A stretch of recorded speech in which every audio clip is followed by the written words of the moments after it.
میری ویڈیو کا عنوان ہے کہ 7 جگہ کبھی بھی بسم اللہ مت پڑھنا ورنہ کافر ہو جاؤ گے۔ السلام علیکم رحمۃ اللہ وبرکاتہ۔ قرآن مجید اللہ تعالیٰ کی وہ مقدس اور عظیم کتاب ہے جو بابرکت ہے۔ اس کی آیات مومنوں کے لیے شفا ہیں۔ اس کے ایک ایک حرف میں 10 نیکیاں اللہ تبارک تعالیٰ نے مقرر کر رکھی ہیں۔ قرآن مقدس دنیا اور آخرت کے پریشانیوں کا علاج ہے۔ قرآن پاک رحمتوں کا خزانہ ہے، لیکن اس عظیم رحمت والے خزانے سے مالا مال ہونا ہو تو پہلے سچے دل سے بسم اللہ الرحمن الرحیم پڑھو، پھر اس خزانے کو کھولو اور زیادہ سے زیادہ اللہ کی رحمتوں سے فائدہ اٹھاؤ۔ جب قرآن پاک جیسی عظیم کتاب بغیر بسم اللہ الرحمن الرحیم کے نہیں کھلتی تو دوسرے کام کی برکتیں بغیر بسم اللہ الرحمن الرحیم کے کیسے حاصل ہو سکتی ہیں؟ حضرت عثمان بن عفان رضی اللہ تعالی عنہ نے حضور پاک صلی اللہ علیہ وآلہ وسلم سے بسم اللہ الرحمن الرحیم کی نسبت سے ایک سوال کیا۔ وہ سوال کیا تھا؟ وہ سوال کچھ اس طرح کا تھا، کیا آپ نے فرمایا ہے یہ اللہ تعالیٰ کا نام ہے؟ اللہ کے بڑے ناموں اور اس میں اس قدر نزدیکی ہے جیسے کہ آنکھ کی سیاہی اور سفیدی۔ بسم اللہ الرحمن الرحیم میں اللہ تبارک تعالیٰ کے بہت ہی مقدس 2 خوبصورت نام درج ہیں جو اللہ تبارک تعالیٰ کو بہت ہی زیادہ پسند ہیں۔ ان میں سے ایک نام رحمان اور دوسرا رحیم ہے۔ جب کوئی بھی بندہ اللہ تبارک تعالیٰ کو رحمان کے نام سے پکارتا ہے یا رحیم کے نام سے پکارتا ہے تو اللہ کی ذات بہت ہی زیادہ خوش ہوتی ہے اور اللہ تبارک تعالیٰ اس بندے پر اپنا فضل کرم کر دیتے ہیں، اس کی تمام مشکلوں کو دور کر دیتے ہیں، اس کی تمام پریشانیوں کو دور کر دیتے ہیں اور آسانیاں پیدا کر دیتے ہیں۔ حضرت جابر رضی اللہ تعالی عنہ فرماتے ہیں کہ جب بسم اللہ الرحمن الرحیم یہ آیت اتری تو بادل مشرق کی طرف چھٹ گئے، ہوائیں ساکن ہو گئی، سمندر ٹھہر گیا، جانوروں نے کان لگا لیے، شیاطین پر آسمان سے شعلے گرے اور پروردگار عالم نے اپنی عزت و جلال کی قسم کھا کر فرمایا کہ جس چیز پر میرا نام لیا جائے گا اس میں ضرور برکت ڈالوں گا۔ ابن مسعود رضی اللہ تعالی عنہ فرماتے ہیں کہ جہنم کے 19 داروں میں سے جسے بچنا ہے وہ ہر کام بسم اللہ الرحمن الرحیم پڑھ کر کرے، تو اس سے بھی 19 حروف ہیں تو انہی کے صدقے اللہ تبارک تعالیٰ ان سے بچائے گا۔ ہر حرف ہر فرشتے سے بچاؤ بن جائے گا۔ اس سے ابن عطیہ نے بیان کیا ہے، لیکن کچھ ایسی جگہیں ہیں جن پر بسم اللہ الرحمن الرحیم پڑھنا حرام ہے، جائز ہی نہیں۔ ہر انسان جہاں چاہتا ہے پڑھ لیتا ہے۔ کچھ لوگوں کی تو ایسی عادت بن جاتی ہے جو ہر کام شروع کرنے سے پہلے منہ سے بسم اللہ الرحمن الرحیم کے کلمات خود بخود نکل پڑتے ہیں۔ یہ بہت ہی خوبصورت اور اچھی بات ہے، لیکن اللہ تبارک تعالیٰ کی ذات ایک ایسی ذات ہے جو سب سے عظیم ہے، سب سے پاک ہے، اور اللہ تبارک تعالیٰ کا نام مقدس نام لینے سے پہلے بھی یہ سوچ لینا چاہیے کہ کیا وہ جگہ ہے جہاں اللہ کا نام لیا جائے گا۔ اس لیے بسم اللہ پڑھنے کی عادت تو بنائیں، لیکن ایسی جگہوں کا خیال رکھیں جہاں بسم اللہ پڑھنا ممنوع ہے۔ ایسی جگہ جہاں پر بسم اللہ نہیں پڑھنا چاہیے، جہاں پر بسم اللہ انسان اگر پڑھے گا تو وہ گناہگار ہو جائے گا۔ بسم اللہ کا پڑھنا ایسی جگہوں پر، ایسے مقامات پر قطعاً جائز نہیں۔ اب آپ یہ سمجھ لیجئے کہ وہ کون کون سے مقامات ہیں جہاں بسم اللہ الرحمن الرحیم پڑھنا چاہیے، کن مقامات پر بسم اللہ الرحمن الرحیم نہیں پڑھنا چاہیے۔ آپ نے سنا ہوگا کہ ہر کام شروع کرنے سے پہلے بسم اللہ الرحمن الرحیم پڑھنا لازمی ہے ہر مسلمان کے لیے، اور جو شخص بسم اللہ الرحمن الرحیم پڑھتا ہے اللہ اس کے کام میں برکت ڈال دیتا ہے اور اس کا کام بآسانی ہو جاتا ہے اور اس کے کاموں میں برکتیں رحمتیں نازل ہو جاتی ہیں۔ بسم اللہ الرحمن الرحیم کا مطلب ہے اللہ کے نام سے شروع جو بڑا مہربان اور نہایت رحم والا ہے۔ یعنی ہم کام کو جو شروع کر رہے ہیں وہ اللہ کے نام سے شروع کر رہے ہیں تاکہ اللہ تعالیٰ ہمارے اس کام میں برکت عطا فرما دے۔ اور بسم اللہ الرحمن الرحیم پڑھنے کے فائدے بھی بہت ہی زیادہ ہوتے ہیں۔ اگر کوئی انسان کسی کام کو بسم اللہ الرحمن الرحیم پڑھ کر شروع کر دیتا ہے تو اللہ تبارک تعالیٰ اس کے کام میں برکت عطا فرماتا ہے، اور یہ سنت رسول صلی اللہ علیہ وسلم بھی ہے۔ حضور صلی اللہ علیہ وآلہ وسلم نے بہت سارے مقامات پر ہمیں بسم اللہ الرحمن الرحیم کی تاکید فرمائی، اور حضور صلی اللہ علیہ وآلہ وسلم نے بسم اللہ الرحمن الرحیم پڑھنے کا حکم دیا۔ اب اگر آپ کوئی بھی نیک کام شروع کر رہے ہیں، اس نیک کام شروع کرنے سے پہلے بسم اللہ الرحمن الرحیم آپ پڑھ لیں گے تو آپ کی سنت بھی ادا ہو جائے گی، اور اس پہ آپ کو ثواب بھی ملے گا اور اس کی برکتیں بھی آپ کو ملیں گی۔ اگر آپ نے کسی نیک کام شروع کرنے سے پہلے بسم اللہ الرحمن الرحیم کو پڑھ لیا تو انشاءاللہ اس میں آپ کا کبھی بھی کچھ بھی نقصان نہیں ہوگا۔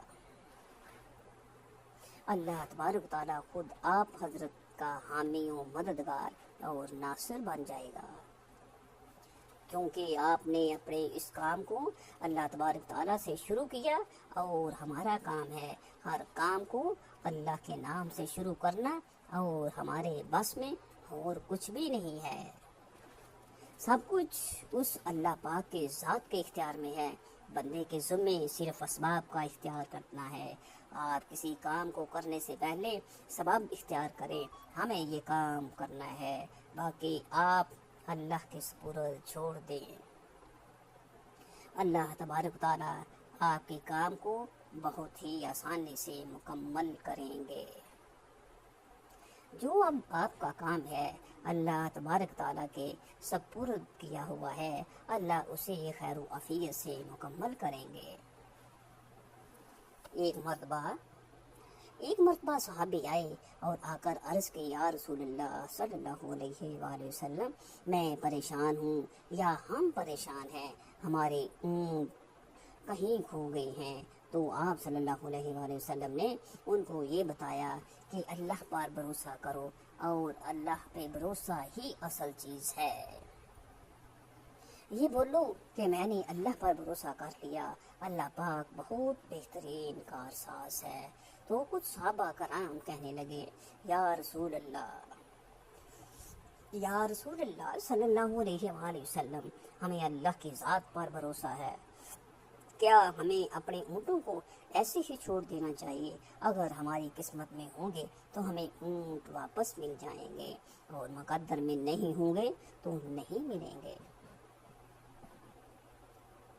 ہمیں اللہ کی ذات پر بھروسہ ہے، تو آپ صلی اللہ علیہ وآلہ وسلم کی شان پر قربان، آپ نے فرمایا کہ نہیں، اپنے اونٹ کو باندھو، پھر اللہ کی ذات پر یقین کرو، پھر اللہ کی ذات پر بھروسہ کرو، یعنی ہمارے ذمے جو کام ہیں وہ ہمارے اوپر کرنا لازم ہے۔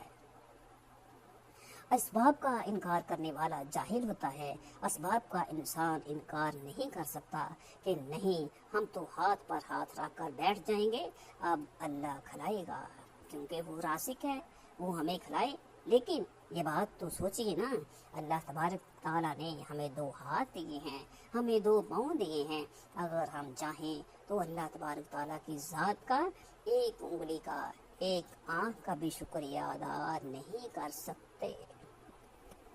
اللہ تبارک تعالیٰ اگر رازق ہے، رزق دینے والی ذات ہے، تو اس کے لیے بھی ہمیں محنت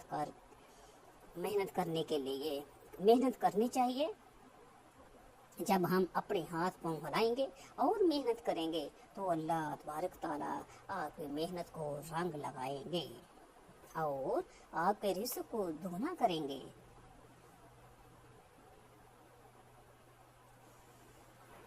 آپ اسباب اختیار کر لیجئے، پھر اللہ کی ذات پر چھوڑ دو، یا پہلے جاؤ مزدوری کرو اور پھر دیکھو کہ اللہ تبارک تعالیٰ کی ذات آپ نے جو محنت کی، جو کام کیا، اس میں اللہ کتنی برکت ڈالتے ہیں۔ آپ اللہ سے بولو کہ اللہ اے پروردگار، اب ہمارا کام تھا ہم نے کر لیا، آگے تیری رضا ہے اور تیری رحمت کے ہم امیدوار ہیں، صرف ہم کمانے سے رزق تھوڑی ملتا ہے، آپ نے کمایا بس کما کے لے آئے۔ اس کے علاوہ غور کیجئے کہ دانے کو زمین سے نکالنا کس نے، کس ذات نے، وہ اللہ کی ذات نے، اس کے بعد پھر اس کو گھیو کی شکل میں، پھر وہ آٹے کی شکل میں بنا کر روٹی کو بننا، یہ تمام اللہ تبارک تعالیٰ کی قدرت کی نشانیاں ہیں۔ ہم سمجھ رہے ہیں کہ یہ سب ہماری محنت سے ہو رہا ہے۔ ہم نے روٹی بنائی، روٹی بنا کر گوشت لیا، سالن لیا، سبزی لے آئے اور کھا لی۔ ہم نے جیسے ہی اس کو بسم اللہ الرحمن الرحیم پڑھ کر کھایا تو اب ہمارے حلق پر ایک فرشتہ بیٹھا ہوا ہے، وہ فرشتہ اللہ کی اجازت مانگ رہا ہے۔ حلق میں ہماری دو نالیاں ہوتی ہیں، ایک نالی ہوتی ہے جو سانس کی جانب ہوتی ہے اور ایک نالی وہ ہوتی ہے جس میں رزق اندر جاتا ہے، کھانا اندر جاتا ہے۔ تو یہ دو نالی بالکل برابر ہوتی ہیں اور دونوں کا ایک ہی چھید ہوتا ہے، یعنی کہ ایک ہی سوراخ ہوتا ہے، لیکن پھر وہ اندر جا کر الگ الگ ہو جاتے ہیں۔ اب آپ ذرا غور کیجئے کہ وہ فرشتہ یہاں پر بیٹھ کر اللہ تعالیٰ سے پوچھتا ہے کہ ہمارے اس لقمے پہ مولا، اس لقمے کو زندگی کا سبب بناؤ یا موت کا باعث بنا دو۔ اب اللہ تبارک تعالیٰ کی مرضی وہ زندگی کا سبب بنا دے یا موت کی مرضی تو وہ لقمہ موت بھی بن جاتا ہے۔ اگر اللہ کی رضا ہو، یعنی اگر وہ لقمہ بجائے خوراک والی نالی میں وہ سانس والی نالی میں چلا جائے تو پھر انسان ختم ہو جائے گا۔ تو آپ دیکھیے کہ ہم نے اتنے سارے کام کیے لیکن فرشتہ یہاں پر بیٹھا ہوا ہے، اس نوالے کو، اس لقمے کو کہاں لے کے جانا ہے؟ تو یہ آپ نے اسباب اختیار کیے، یعنی اسی کو اسباب اختیار کرنا کہتے ہیں۔ اللہ تبارک تعالیٰ پر چھوڑ دو تو نیک کام شروع کرو، اور ہر نیک کام شروع کر رہے ہیں اللہ سے بولو کہ بسم اللہ الرحمن الرحیم۔ حضور پاک صلی اللہ علیہ وآلہ وسلم نے بھی بسم اللہ الرحمن الرحیم پڑھنے کی تاکید کی ہے۔ لیکن بہت سارے لوگ ایسے ہوتے ہیں کہ کچھ حرام کام کرتے ہیں، جیسے مثال کے طور پر اگر کوئی انسان جوا کھیل رہا ہو تو اس میں بسم اللہ کا پڑھنا حرام ہے۔ یہ اللہ کے نام سے شروع، اللہ نے کب کہا تھا کہ آپ جوا کھیلو اور جا کر، اور اللہ نے کب کہا تھا کہ آپ شراب بیچ جاؤ، اللہ نے کب کہا تھا کہ آپ جھوٹ فریب مکر کرو جا کر، اللہ نے کہا ہی نہیں۔ ایک شخص نے بڑی عالیشان منزل بنوائی، اس پر لکھوایا تھا من ھذا ربی، اور شیطان نیچے بیٹھا رو رہا تھا۔ تو وہ لوگوں نے پوچھا تو کیوں رو رہا ہے؟ تو اس نے کہا کہ دیکھو میں نے اسے جھوٹ بلوایا، فراڈ کروایا، ہم نے اس کی بلڈنگ فراڈ کر کے بنوا دی، لیکن یہ لکھ رہا ہے ھذا من فضل ربی، یہ میرے رب کا فضل ہے۔ اللہ نے کہا کہاں تھا کہ جھوٹ بول کر کمانا، اور اللہ نے کہا کہاں تھا کہ دھوم کرنا، اللہ نے کہا کہاں تھا فراڈ کرنا۔ تو مقصد صرف یہ ہے کہ شیطان تو ہر طرح سے انسان کو بہکاتا رہتا ہے، تو اس کے لیے حرام کاموں سے پہلے ہمیں بسم اللہ ہرگز نہیں پڑھنا چاہیے۔ ہمیں ہر نیک کام شروع کرنے سے پہلے بسم اللہ الرحمن الرحیم پڑھنا چاہیے۔ ہمیں احتیاط کرنا چاہیے کہ جب ہم باتھ روم کے اندر داخل ہو چکے ہوں تو نہانے سے قبل بسم اللہ الرحمن الرحیم نہ پڑھیں۔ باتھ روم میں جانے سے پہلے ہم بسم اللہ الرحمن الرحیم، اور باتھ روم کے نکلنے کے بعد جب کپڑے پہنیں تو پھر بسم اللہ الرحمن الرحیم پڑھیں۔ اور کوئی انسان کاروبار کرتا ہے تو اس نے جھوٹ بولا، پھر اس کے بعد پیسے لیتے وقت بسم اللہ الرحمن الرحیم پڑھا، تو ایسی جگہوں پر جہاں پر حرام کام کوئی بندہ کرتا ہے تو وہاں پر بسم اللہ الرحمن الرحیم نہیں پڑھنا چاہیے، کیونکہ اللہ تبارک تعالیٰ نے اس کو دنیا میں چھوٹ دے رکھی ہے، جیسا کرو گے ویسا ہی بھرو گے۔ اللہ سب کچھ دیکھ رہا ہے، کون کیا کر رہا ہے، تو جو کچھ ہم کر رہے ہیں صحیح ہے یا غلط، اسی کے بعد پھر لوگ کہتے ہیں کہ یہ تو اللہ کی مرضی ہے۔